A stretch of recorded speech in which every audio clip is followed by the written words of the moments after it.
Today on Locked On Red Wings, the Detroit Red Wings win it in overtime over the Colorado Avalanche for their third straight win.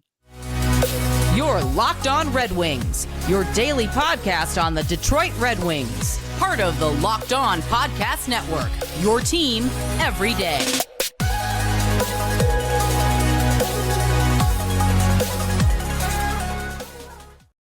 Welcome back to the Locked On Red Wings podcast. We are your hosts, Brian Fisher and Scotty Bentley. I'm a podcast producer for the Daily J, while Scotty's the host over at Locked On Tigers, as well as a freelance journalist for the Detroit News. And the Red Wings are a freaking wagon.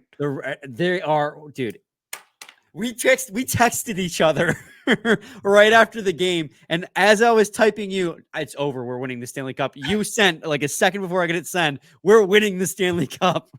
It's showtime, baby. It's showtime. And it was showtime in overtime with Patrick Kane's goal. Oh my God, dude, what a night. A night that was honestly, like, I felt regardless, I guess just to dive right into things, we'll obviously do our difference makers here in segment one, but like I felt like regardless of the result of this hockey game, Scotty, I was going to come on here with a pretty positive attitude because the Red Wings battled and played very well against a very good Colorado Avalanche team, and they were being stifled for a big part of it, and they also were missing a lot of shots, but they hung with them. So I was like, going to come on here and be like, listen, they lost.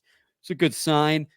But then with like less than 10 minutes left, Dylan Larkin, the captain, was clutch on the power play, gets his 25th goal of the year, his 50th point in his 50th game, ties it up. And then, of course, in Patrick Kane, who else but the captain to set him up for his 10th goal of the year? Dylan Larkin gets the assist. Kane, his 10th goal, 12th player to get their 10th goal on the Red Wings for most players, most 10-plus goal scorers on a team in the league. That's a mouthful. I had to make sure I said that right. I'm hyped. So when I'm hyped, I fumble. But Scotty, what a night. What a night, man. And like you said, I mean, this was, they were, there was a tip-in attempt and it just missed, or it just went high of the stick, or, they had an opportunity and there was just a really good save and he got just enough on it. Like this game was not just, it was not just like happen chance. Like this was, they were hanging with them. That was not right, but you get what I'm saying. Stance. Yeah. Chance, stance, same word. But like, you know what I mean? Like this was not like a fluke. Like they were hanging with them. They had their opportunities. They had a lot of opportunities. And it was beautiful to finally get rewarded there, obviously at the end, and then bring home the win. Like this was a game where I was in the same boat, man. It was like, oh, well, a point, I'll gladly take a point from Colorado. Are you kidding? That sounds sick. Like that's, especially with, we have St. Louis and Chicago this weekend in a back-to-back like that, 1 point, 2 points, 1 point, and then head into the back-to-back against those teams. Like you're setting yourself up pretty nicely. And not only did they take 2 from Colorado, every single person near them in the standings lost on Thursday too. Like it's just, oh my goodness, what a beautiful day! What a beautiful day to be in Hockey Town, baby. And we'll obviously go into more detail about all of this as we go on through the episode. We do have 2 games to preview on this one, but let's be honest, guys. What would we rather talk about? This electric overtime win against the team that won the Stanley Cup like a year and a half ago in 2022, or previewing the Blackhawks and the Blues? So we'll cover that as much as we have time for, but we're going to spend as much as we need on this game. First and foremost, Scotty, I say first and foremost, like we haven't talked already for 4 minutes about the game. 6 minutes in with ads, so yeah. Scotty, difference maker in this hockey game. Who stood out to you as the biggest difference maker that led to this victory for the Detroit Red Wings? Yeah, I kind of feel bad. I feel like you need to go first one of these days because I kind of feel like I take the layup and you have to think a little bit more about it sometimes. But Alex Lyon, I think, is my difference maker in this hockey game. He was absolutely phenomenal, right? Obviously, that is not just, that's a really good offense. That is the best offense in hockey. They have scored more goals than 31 other teams in the NHL. That is quite literally the best offense in the league. And you not only held them to 1, but just all game was on his head, dog. Like incredible save after incredible save. Had a couple where he went from one post to the other. Obviously had the breakaway where he, threw the shoulder and the pad up there and kind of jumped up a little bit and got it. Like, just was doing everything. And great rebound control. A lot of pucks going straight behind, well, not straight behind him, but missing the net and going behind him, not allowing too many opportunities. Like he was exceptional. He was stellar. He was sensational. All those words. Yeah, he had a 2.14 goals saved above expected as well in this hockey game. You mentioned less than 30 shots faced too, by the way. It was exactly 30 shots faced. Yeah. It's not okay. On Bally, they had the Wings having 30 and Colorado ending with 29. So that's like, you know what I mean? It's not like, oh, he faced 50 and it's like that. Like it's a lot of shots. That are a decent amount of shots. Don't get me wrong, but it's, he was everywhere. Well, there were a lot of high danger shots too, yeah. right? I mean, this is a really dangerous. You just said it was the highest scoring team in the league, and the Detroit Red Wings and Alex Lyon primarily held that team to 1 goal. And that 1 goal was scored by one of the best players in the game, Nathan McKinnon. A pretty goal too, and an even better pass by Rantanen from the corner too. But we don't have to break down that goal. I agree with you. Alex Lyon is an absolute difference maker in this. And by the way, Scotty, never feel bad about going first. I always come with 2. Just in case you say the one that I wanted. And I mean, I'll go with the other easy Stays ready, baby. I stay ready. Dylan Larkin is the other difference maker in this hockey game, and I don't think there's anyone who can argue that.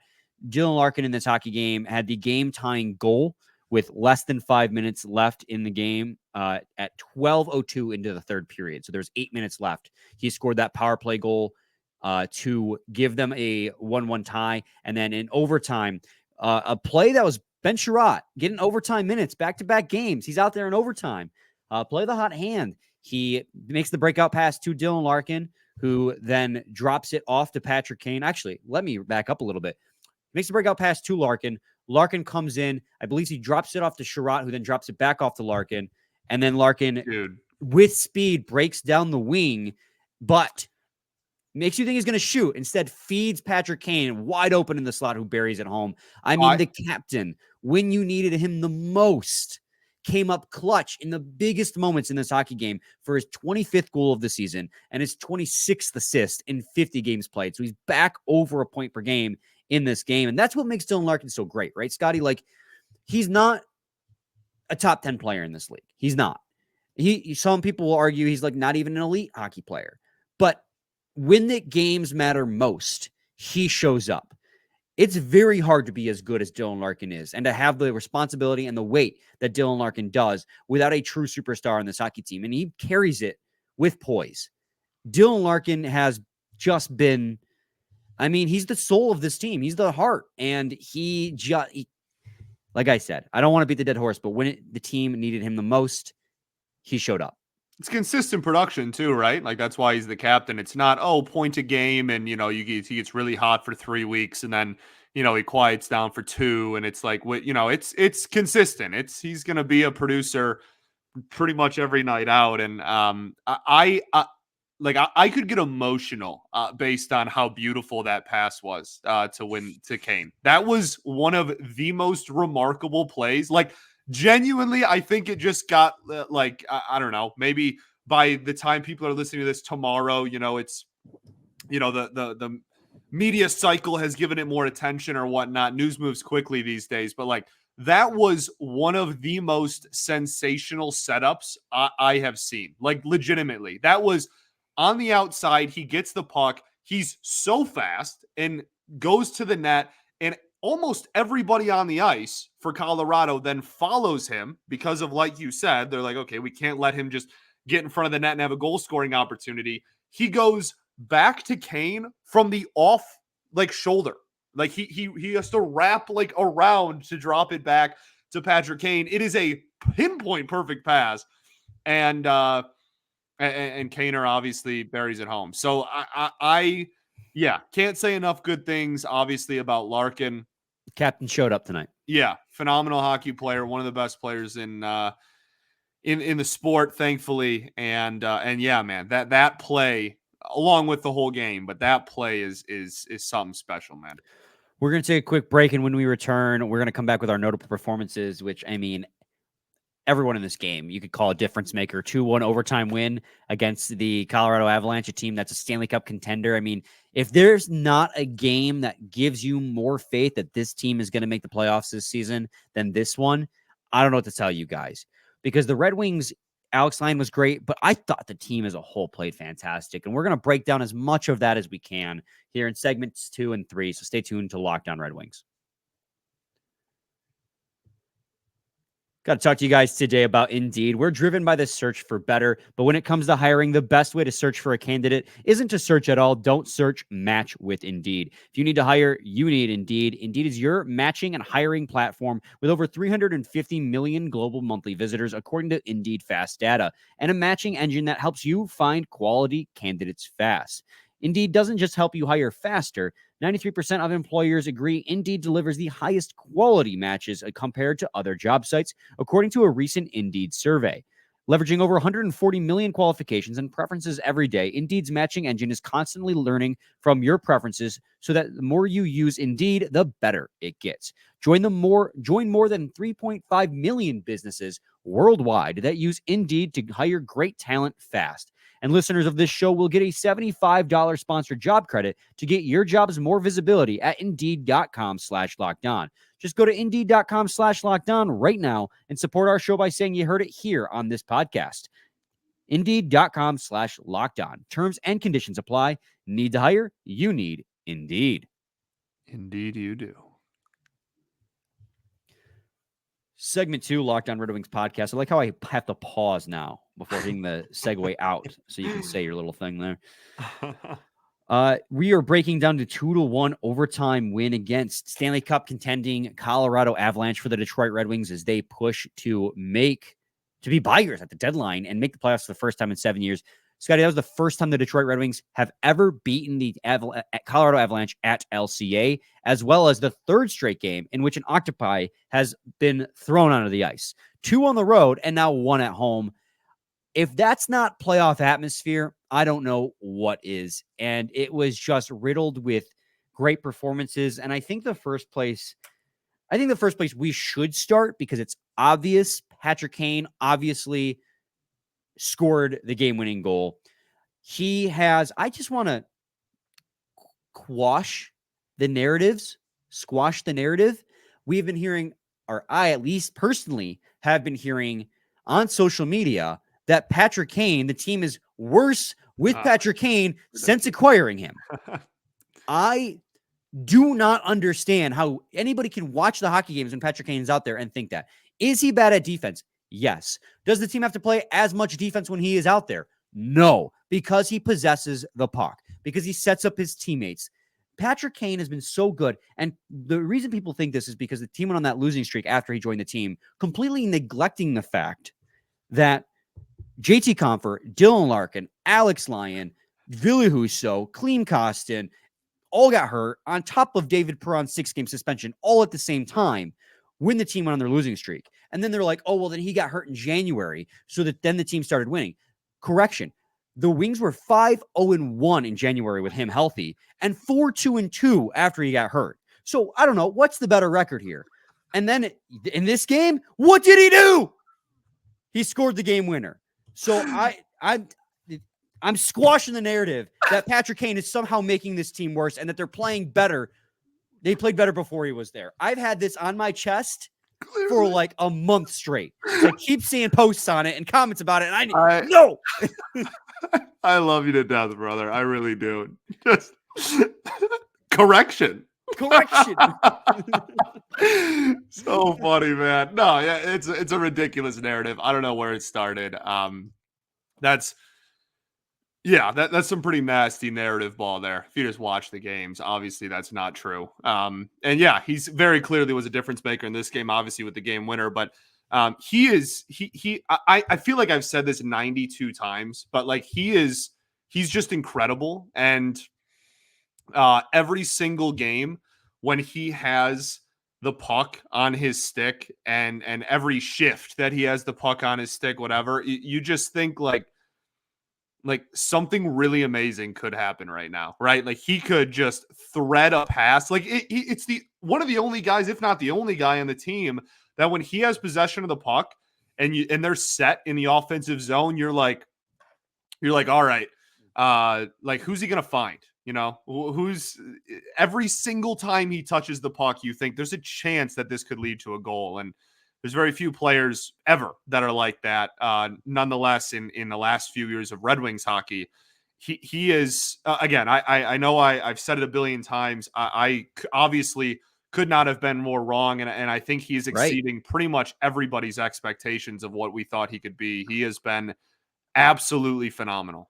And then, I'm lucky that I changed my tune on the signing of Patrick Kane a day before they actually signed him.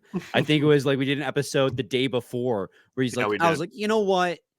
What's the harm, right? Like if he's even 75% of prime, it might have been Patrick the Kane, episode where we recapped him getting signed too. No, it was literally the date, because I remember we recorded an episode because the rumor came out, said the rumors are heating up about Patrick Kane to the Red Wings. It was well, down we to got 2 like teams. 90 of those. Yeah. Well, that episode in particular, because I remember it was that day of, and my buddy texted me. He's like, "You're so lucky you changed your tune." Right. I like got on board the wagon right as they signed him. But anyways, I'm going off on a tangent now. But yeah, he was good in this game. He's been good every game. Patrick Kane is good, guys. Phenomenal, man. Phenomenal. Enough of this narrative ball. Other notable performances. I know you wanted to bring up Ben Sherratt. Ben Sherratt. Benny Ball game, as I called him after the OT winner. I think there was a joke. I think Larkin said that. Larkin or Lalone said that because Ben Sherratt got the game winner against Seattle and then had the secondary assist on the game winner against the Avs, that he's calling himself an overtime assassin, and he's been calling himself OT Benny. And I'm like, I'm now calling him that. Like that's the greatest thing I've ever heard. But man, how quickly we forget, right? Like this dude got so much heat last year from us, from the fan base, from everybody, right? Like he got so much crap thrown his way last year, and he is still a very flawed defenseman and has his flaws, and there's a ceiling on how good he can be. I'm not trying to say, that he's should be on the top pair or that he's anything more than what he has been as far as his role goes. But I thought he played a genuinely a stellar hockey game on Thursday. He was blocking shots really well for a team that is so fast in Colorado. For him and Petrie to hold their own. I know the one goal against was like against Petrie, obviously, and McKinnon cutting to the net, but like for them to hold their own and push, I know you have something to say about that too, but like to push, the puck to the outside as much as they did, and to limit shots, especially at the end of the second and the beginning of the third. The Avs had very, very few opportunities in a very important time of the hockey game. And then obviously Sherratt just offensively has been providing stuff too, but that's not even really what we care about. I think on games like this, we say it all the time, Ben Sherratt giveth and Ben Sherratt taketh away. I'm sure he'll have, a moment pretty soon when people are like, oh my goodness, and roll their eyes or whatever, dumb penalty, etc. But I just really feel like this season as a whole, big picture, kind of take a step back. He has really improved a lot from last year. He has. He's definitely had a bounce back year. Obviously, analytically, a lot like Larkin, a lot like Seider and Woolman.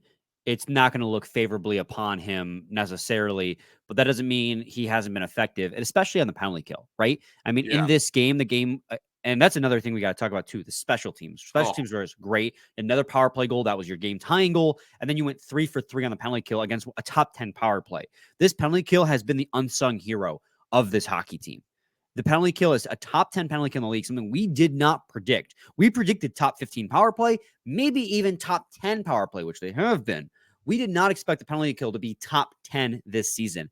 And Ben Sherratt and Jeff Petrie, as much as heat we give that pair, and some of the heat they deserve, let's be honest, there are games out there where they just look lost. Yeah, again, still flawed. Yeah, still flawed, but they have been a serviceable second pair capable of eating 20 minutes a night. Like you said, giveth and taketh. There are some nights where they're frustrating to watch, and there are some games where you're like, it could be a heck of a lot worse. Yeah.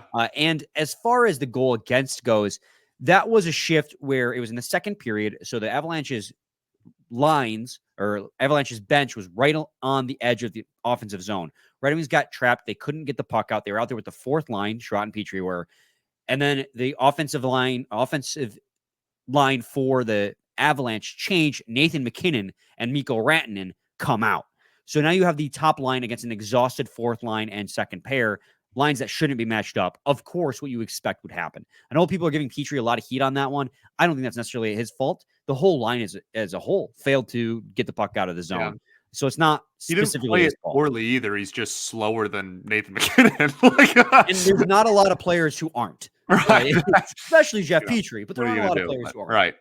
Right. He's one of the fastest players in the game.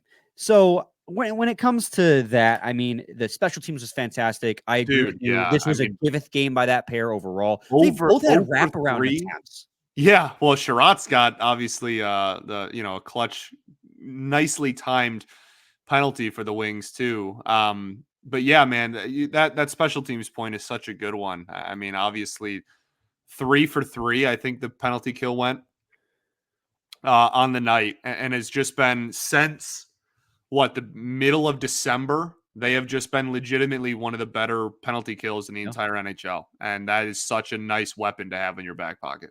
And then finally, before we go to break here, top pair, Seider and Wallman. I mean, they played god dang near 15 minutes tonight against Nathan MacKinnon, and they held them to 1 goal. Obviously, the team as a whole kept the entire team to 1 goal. But Nathan MacKinnon, I mean, a list just came out by ESPN, and he was ranked the 2nd best center in the NHL.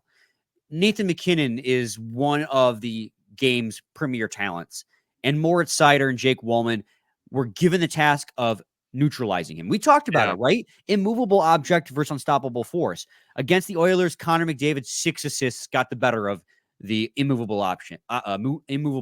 But in this game, Moritz Seider and Jake Wallman, although I know analytically it's going to say they got crushed, because of course you're going to get crushed on shot attempts and expected goals against this type of talent when you play that many minutes against them. But they held their own. And I thought Seider, if you watched the game, I thought Seider specifically was so strong. And the amount of times he carried that puck up ice, carried it into the... Remember Sam Girard interfered with him as he tried to pursue the puck below the goal line, and he pushed him down? Like, this was a vintage Moritz Seider hockey game, in my opinion. It's crazy we're saying vintage. He's 3rd year still on his ELC. Vintage Seider. Well, this was a vintage Seider game we would see from his rookie year, where he just was not afraid to do anything. Yeah. And I thought he was great, even though the analytics are going to say he wasn't. So Jake Wallman had a few really nasty giveaways in the first period, but, we could talk about that different day. But a great game overall by just everybody.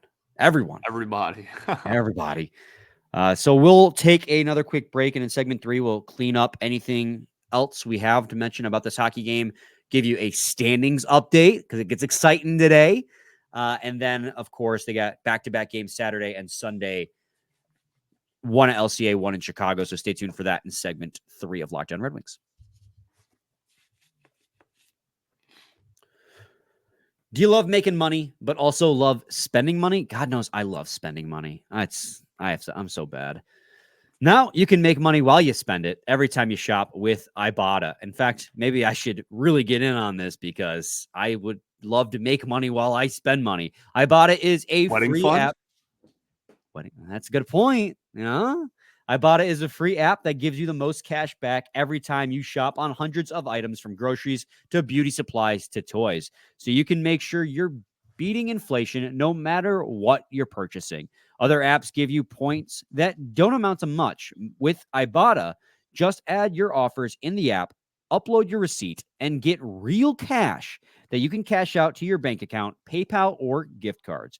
Join the over 50 million users and earn cash back every time you shop with over 2,700 brands and retailers, including Lowe's, Macy's, Sephora. Here's one I really like: Best Buy, and more, because I'm a major nerd. Right now, Ibotta is offering our listeners $5 just for trying Ibotta by using the code LOCKEDONNHL when you register. Just go to the App Store or Google Play Store and download the free Ibotta app to start earning cash back, and use code LOCKEDONNHL. That's Ibotta in the Google Play or App Store, and use code LOCKEDONNHL. Segment 3, Locked On Red Wings podcast. As far as this game goes, I mean, there's so many shout outs we can give. Daniel Sprong trying to go in between the legs. Alex DeBrincat went off a post. Jake Wallman hit a crossbar on a breakaway.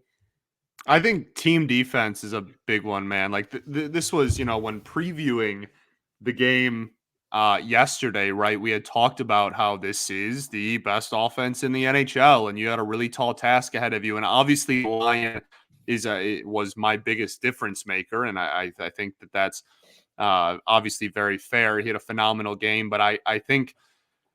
How good of a defensive performance from the team can you expect against the Avs? I think this is probably close to as good as you can expect, to be completely honest with you. Like, this was they pushed a lot to the outside, and that is not to say that Colorado did not have their high danger opportunities.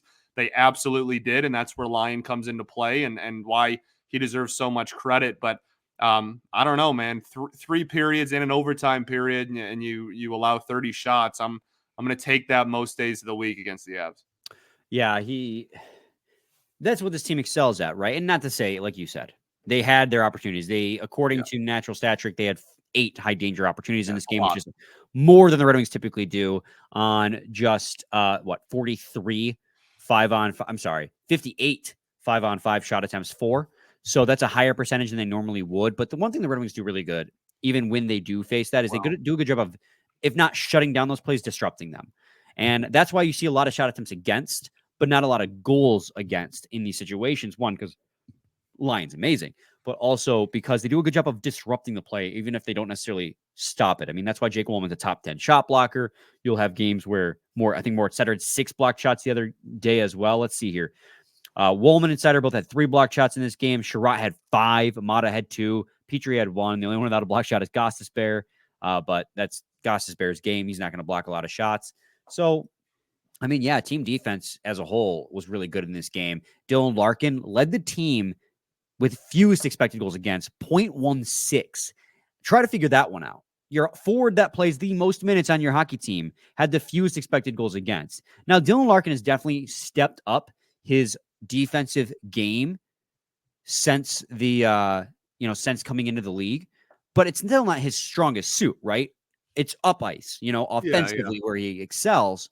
He's no slouch defensively, but it's not his strongest suit. So for him to have a 0.16 expected goals against in this game really stands out as to why this team succeeded defensively and how it became a team game. Everyone was trying to contribute where they could. So it was, like you said, it was just one of those games where you watch and you say, this team's a playoff contender. Like, that was a playoff game. Oh, that was absolutely a playoff atmosphere, baby. Absolutely. They win it. Hockey Town goes crazy. Play journey, baby. Send me home. Drive home safely. Just drive home safely. Play journey. Born and raised in South Detroit. Let's go home. South Detroit. Scotty. Crazy. Thanks, buddy. I didn't think we were going to get Brian singing on the show tonight, but if there was ever a night, vibes are high. Vibes are high. I'm totally not going to regret that ever. Nope. Scotty. Clip that chat. I'll just clip it myself. I'll save everyone the trouble. So let's take a look at the standings real quick as games are wrapping up around the NHL. Everybody near you lost, dude. Everybody near you lost. Everyone. The only time that did not happen was when 2 teams both near you were playing. And that's the case with the Washington Capitals and Tampa Bay Lightning. Right. But because the Capitals beat the Lightning in regulation, the Red Wings are now wild card 1. They are 6 points up 6-point cushion on the next non-playoff team. Yeah. Because the Devils lost to the top Rangers. Non-playoff team. Yes. The Devils lost to the Rangers. The Islanders are currently losing close to the end of regulation against the Blues. Pittsburgh beat Montreal, so they gained 2 points. And, I mean, the Canadiens obviously lost to Pittsburgh, but, like, everyone that mattered lost in this game. Now, Toronto is up 4-0 on the Vegas Golden Knights. They're up 4 points for third in the Atlantic Division.